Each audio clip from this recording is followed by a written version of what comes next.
thought I could redeem you. I was wrong.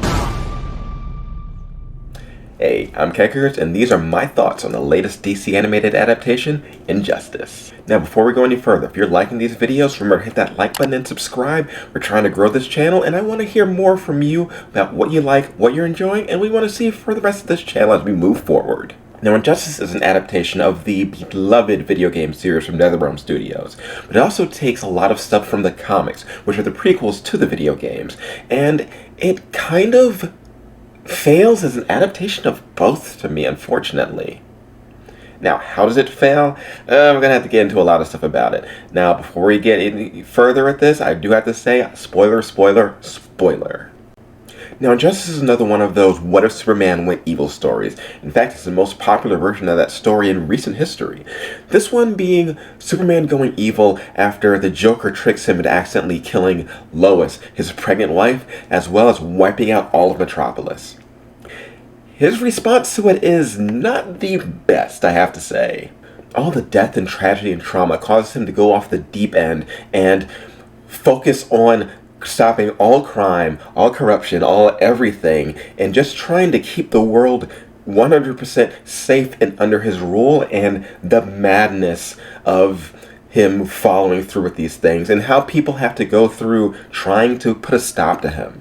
So on one side you have Superman, and the other side you have a Batman. And now Batman is trying to stop his best friend, who's going off the deep end, as we said, who's suffering through all of these things that have happened and is lashing out.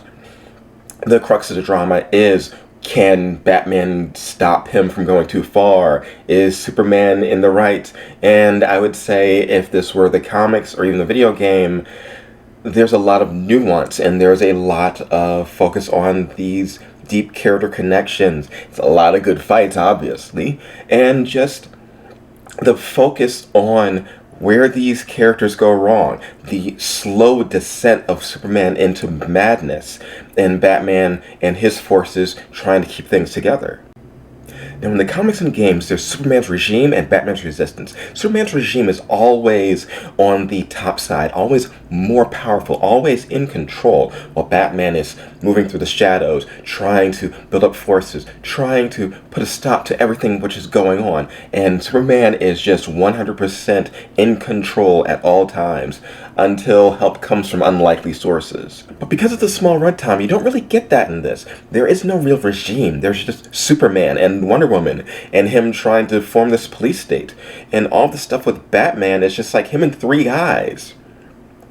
This is small, and I get it's a small film, so you can't have everything big that's going on, but there's no real sense of scale and weight to anything that happens, because it just seems to be this struggle between these two very small forces. In fact, a lot of the major players in the comics and in the games just vanish at the start of the film. You're expecting the stuff with the Green Lantern Corps, you're expecting the stuff with Shazam, with Barry Allen, and no, these characters leave the story almost immediately. Not to mention there's also my issue with evil Superman. I mean, my whole thing and my hatred with this trope that's become so popular in recent history is, for one, it's tied to Lois. And the whole, if Lois dies, Superman turns evil. I mean, to me, if you take the best, the strongest version about Superman having and suffering a tragedy and how he moves forward from that, it is Kingdom Come. And in Kingdom Come, the Joker kills Lois. The Joker destroys the Daily Planet, and what does Superman do when the Joker kills Lois in this? No, he doesn't kill the Joker. He captures the Joker. He holds on to his own sense of morals, his own sense of idealism, and he arrests the Joker. And when someone else kills the Joker, Superman brings that person to justice, because he knows that Lois wouldn't want him to turn into a monster, because deep down, Superman is Superman. He is good and he is decent, and it is him seeing other people rejoicing. It is him seeing the public want and accept someone murdering the Joker that causes him to be disillusioned with society and causes Superman to leave. If the Joker killed Lois, if all this stuff happened, Superman would 100% double down on being good, because that's what makes Superman, Superman. There's also some strange other choices. One particularly with Dick Grayson. After he dies, he becomes the new dead man, a spirit who's been blessed or cursed by a goddess to alter the fate of this story by becoming a spirit who can possess other people. And what does he do with this? Pretty much nothing throughout the entire story. He does one thing to affect anything, and even that was pretty minor in the grand scheme of things. I have to say, there's a lot of just weird, random choices. There are a few fights. There just a lot of weird. This story is small in scale, but not intimate.